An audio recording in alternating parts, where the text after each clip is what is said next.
हरे कृष्ण। भगवत नाम की महिमा में आप सबका स्वागत है। भगवत नाम लेते लेते दो बातें अपने आप होने लगती हैं। एक, हमारे मन में भक्ति का अंकुर आने लगता है और उसके साथ साथ ज्ञान भी आने लगता है। परंतु भक्ति और ज्ञान में महीन सा अंतर है और उस अंतर को समझे बगैर हम दोनों में ही परिपक्वता नहीं प्राप्त कर सकते। अब भक्ति और ज्ञान में क्या अंतर है? अंतर तो है, लेकिन उस अंतर को ईश्वर की कृपा के बिना समझा नहीं जा सकता, क्योंकि ज्ञान और भक्ति भी ईश्वर की कृपा के बाद ही प्राप्त होते हैं। और ऐसे में जब तक ईश्वर की कृपा ना हो तब तक हम ज्ञान और भक्ति में अंतर क्या है यह समझना मुश्किल है। अब आइए इनके बीच में अंतर क्या है वो हम समझेंगे। भक्ति और ज्ञान दोनों में ही एक समानता है, दोनों में ही तेज है, प्रकाश है, ऊष्मा है, ऊर्जा है, अज्ञान अंधकार को दूर करने की शक्ति है। अब दोनों में ये तो समानता हो गई, परंतु अंतर क्या है? भक्ति कौन है और ज्ञान कौन है, इसको पहले हमें समझना होगा। भक्ति मणि है और ज्ञान दीपक है। मणि कौन है और ज्ञान कौन है, या मणि क्या है और ज्ञान क्या है, इसका भेद पहले समझना जरूरी होता है। ज्ञान का दीपक प्रज्वलित करने के लिए धैर्य का दीपक हो, साहस का तेल हो, त्याग की बाती हो और चिंतन की अग्नि हो, तब उस अग्नि से ज्ञान की ज्योत प्रकट होती है। जिस प्रकार जल और वायु से दीपक बुझ सकता है, उसी प्रकार काम, क्रोध, लोभ, मद, मोह, मत्सर, ईर्ष्या, इन सब के वजह से या इन सब के रूपी वायु से ज्ञान का दीपक धूमिल हो जाता है।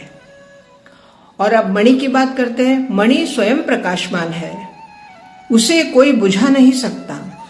जैसे सूर्य स्वयं प्रकाशमान है, वैसे ही मणि स्वयं प्रकाशमान है। परंतु मणि के ऊपर भी जब भक्त में किसी प्रकार का कोई भक्ति के लिए अहंकार आ जाता है या उसके मन में ये भावना आने लगती है कि मैं ही सर्वश्रेष्ठ भक्त हूँ, तब उस भक्ति की जो मणि होती है उसमें कहीं न कहीं धूल जमने लगती है और वही धूल की वजह से मणि का तेज कम होने लगता है। तो ऐसे में इन दोनों को हमें हमेशा तेजवान रखने के लिए क्या करना चाहिए? अब चूंकि ज्ञान और भक्ति दोनों का स्थान भी अलग अलग है और दोनों कहीं न कहीं स्थान के अंतर की वजह से दोनों में एक दूसरे में के वजह से या एक दूसरे के अभाव में कुछ कमी रह जाती है। अब ये बात समझ में आती है कि ज्ञान और भक्ति दोनों का स्थान भी अलग अलग है, क्योंकि ज्ञान का निवास स्थान होता है बुद्धि में और भक्ति का निवास स्थान होता है मन में।